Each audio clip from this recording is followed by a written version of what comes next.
The opposition leader, Bill Shorten, has been speaking in Gladstone. Let's bring you his comments now. Dear me. Poor old government ministers at the moment. Why is it that when there's a good idea, they immediately react with the lowest common denominator of attacking it? Hydrogen is an energy source of the future. I would have thought if you're a Queensland senator, you'd be backing Queensland rather than standing in the path of Queensland and Australia's progress. If we miss the hydrogen wave, then future generations of Australians won't thank us. This summer, one of the problems which people identified to me about Australian politics is they say, where's the vision? What's the over-the-horizon thinking? I'm completely bullish and positive about our national hydrogen announcement. It's an emerging source of energy. Industrial powerhouses like Japan are gearing their whole economy to hydrogen. This is not science fiction. Maybe 10 and 20 and 30 years ago it would have just been called a pipe dream. But the problem is that Mr. Canavan is not reading the latest scientific journals. He's not following what's happening overseas. We have got a marvellous opportunity to invest in jobs, to invest in the future of Australia through investing in hydrogen and technology. When the government ministers come out and bag Labor's vision for the future, it speaks volumes for their lack of respect for Australian science, their lack of respect for Australian entrepreneurialism. And the biggest problem underwriting that is we have a government who has run out of ideas. They want to write Australia small. They want to say that the future's too hard, pull up the drawbridge, let's not worry about it, let's wait and watch the world go past us. Well, I'm not prepared to do that. Queensland and Anastasia Palaszczuk have put Queensland in a very positive position. The investors behind this company have backed in their dream and their view about the future by investing their own money in this business. What Australians desperately need, blue-collar workers, designers, white-collar workers, entrepreneurs, small businesses, communities such as Gladstone, you need a government in Canberra who's got some courage.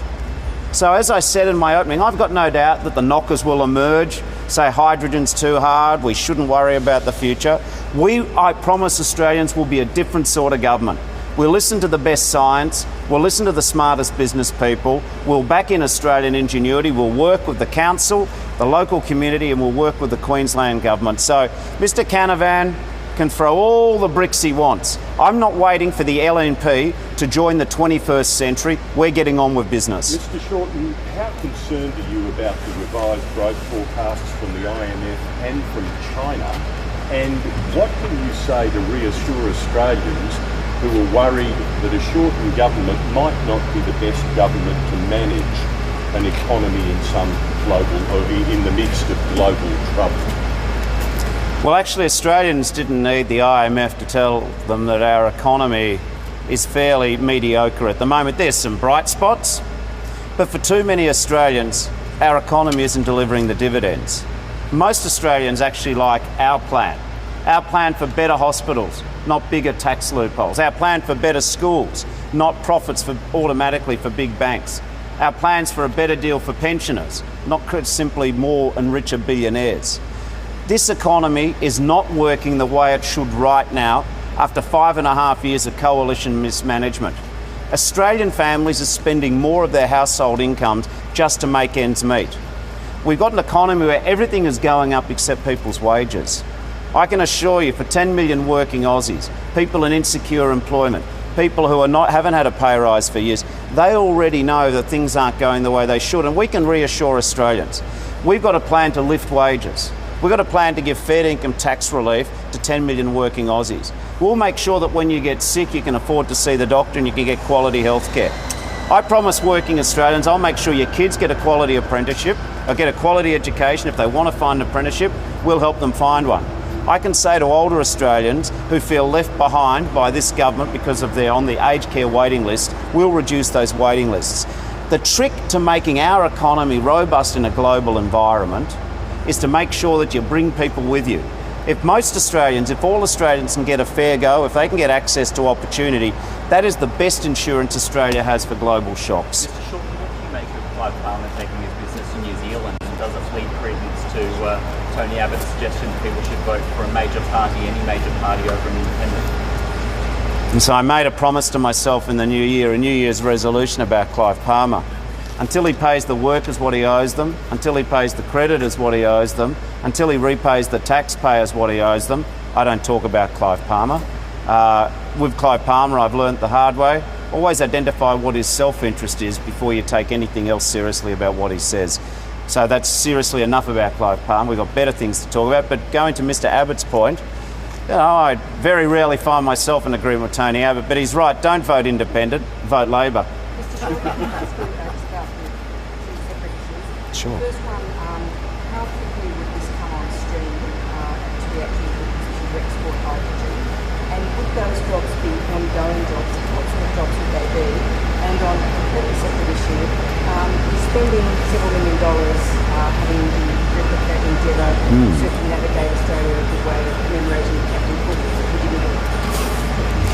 Well, what I'll do is I might give Pat a run on the issues about the implementation. Suffice to say, if we get elected, we'll get down to work day one. I promise Australians that when we get in, we're not going to review everything and then come back at the end of 3 years and say, well, we've checked everything out. We're going to be an active government. We can roll out our mandate from day one. But let me get Pat to talk further about the mechanics of what we're doing, our equity proposition, our research proposition, and our financing proposition to help businesses scale up in this exciting, dynamic new frontier of energy and jobs in Australia. Thanks, Bill. So on when can we start exporting hydrogen, Southern Oils behind us have announced that they're planning in the next couple of years to be exporting hydrogen. So the opportunities right now, and it's only going to get bigger. By 2022, the global market will be worth $215 billion, and it will just scale up and scale up and scale up. So our plan is about supporting this industry from R&D through $90 million from ARENA, taking concessional equity where it makes sense through $40 million from the Innovation Fund to $1 billion to help scale up the industry through the Clean Energy Finance Corporation. And on what sort of jobs they are, they're from research and development scientists to engineers, to storing the hydrogen after you produced it, to transporting it overseas in ships the equivalent of the LNG carriers right now. So this is the equivalent of the LNG industry coming back for a second time, and it's a very exciting opportunity for Australia. We're in direct competition with countries like Norway and Qatar that are investing serious dollars right now, and that's why we need to leapfrog them. Thanks, Pat. On Mr Morrison's replica vessel, let me just say I appreciate that Captain Cook's landing on the Australian Queensland coastline is a matter of great importance to the people in Cooktown, indeed to the people of 1770 in Agnes Water. I know that, for example, the Queensland Government and Premier Palaszczuk have put forward $250,000 to help with some of these commemorations. So that's good. And it's a replica vessel trip around Australia. That sounds very nice in 2020-21. Good. But let me also be clear. I'm here today announcing the future for Australia. A national hydrogen policy, 16,000 jobs, $10 billion worth of investment. I think we've got to respect our history and what happened in 1770, but I'm also interested in what happens in Australia in 2070. We're planning for the future here today. The best scientific minds in Australia tell us that hydrogen's an exciting new source of energy. The smartest business people in Australia say that we can, if the government gives support, plan for the long term and invest in jobs in Gladstone, Queensland and Australia. I take an interest in making sure that I can offer future generations of Australians the best planning a government can do now. If Japan is investing a lot of its industrial investment in hydrogen and hydrogen fuel cells to power motor vehicles, I'm interested. I don't want Australia to miss another opportunity. I don't want us to see another wave of change. We've wasted 10 years on climate change because this country can't get its act together at the national level. I know that Australians are sick and tired of a lack of vision in Australian politics. Well, we're giving them vision. We're giving them vision for today in national hydrogen policy. I also just make the point that Mr Morrison's had a lot to say about Australia Day. It's part of a conservative rite of passage that you talk about your views on Australia Day. Well, one thing I think about Australia Day is it should represent Australian values. And there is no stronger Australian value than fairness. And it is not fair when everything is going up in Australia except people's wages. It is not fair when households are struggling to pay for the return to school costs and dipping into household savings because there's no wages movement. It is not fair in Australia if you've got parents who are waiting to get aged care support, or your child can't get an apprenticeship, or your kids have got to leave regional Queensland to go to Brisbane to get a job. So if we're going to talk about Australia Day, in my opinion, nothing can be fairer than having a fair income wages policy and a fair income platform which looks after the health and education of Australians, not just some of the things which the Conservatives delight in talking about. Business Shorten, what are your thoughts on Warren London running for the district? Oh well, he was unsuccessful in the Labor Party, so it's a free country. You can run for whatever party will have you. But I do make this point about the seat of Gilmore. The Liberal Party replaced a woman with a man, and a man who wants to put nuclear reactors into Australia, including Jarvis Bay. I just don't think they get how everyday Australians think. Thank you. We did say perhaps a local question. Yep, what would the $3 million innovation hub for hydrogen at Gladstone, and how can you guarantee that this policy will secure local jobs? Well, I'll get Pat to supplement this, but on the innovation hub for Gladstone, I've been favourably impressed in my frequent visits to Gladstone that the Gladstone community is a community who doesn't wait for things to happen, that they drive their future. When I was a union rep, I came up here and saw the construction of new facilities. This is much more than a one-trick town. The mayor's here, Glenn's here, Zach is here. These are local boys, bred and raised. I understand that the history of Gladstone has been to invest in new and emerging industries. So, do you know what? Gladstone's done the hard work. They deserve an innovation centre, a centre of excellence. Gladstone's also very fortunate that they've got such a dynamic Premier as Premier Palaszczuk.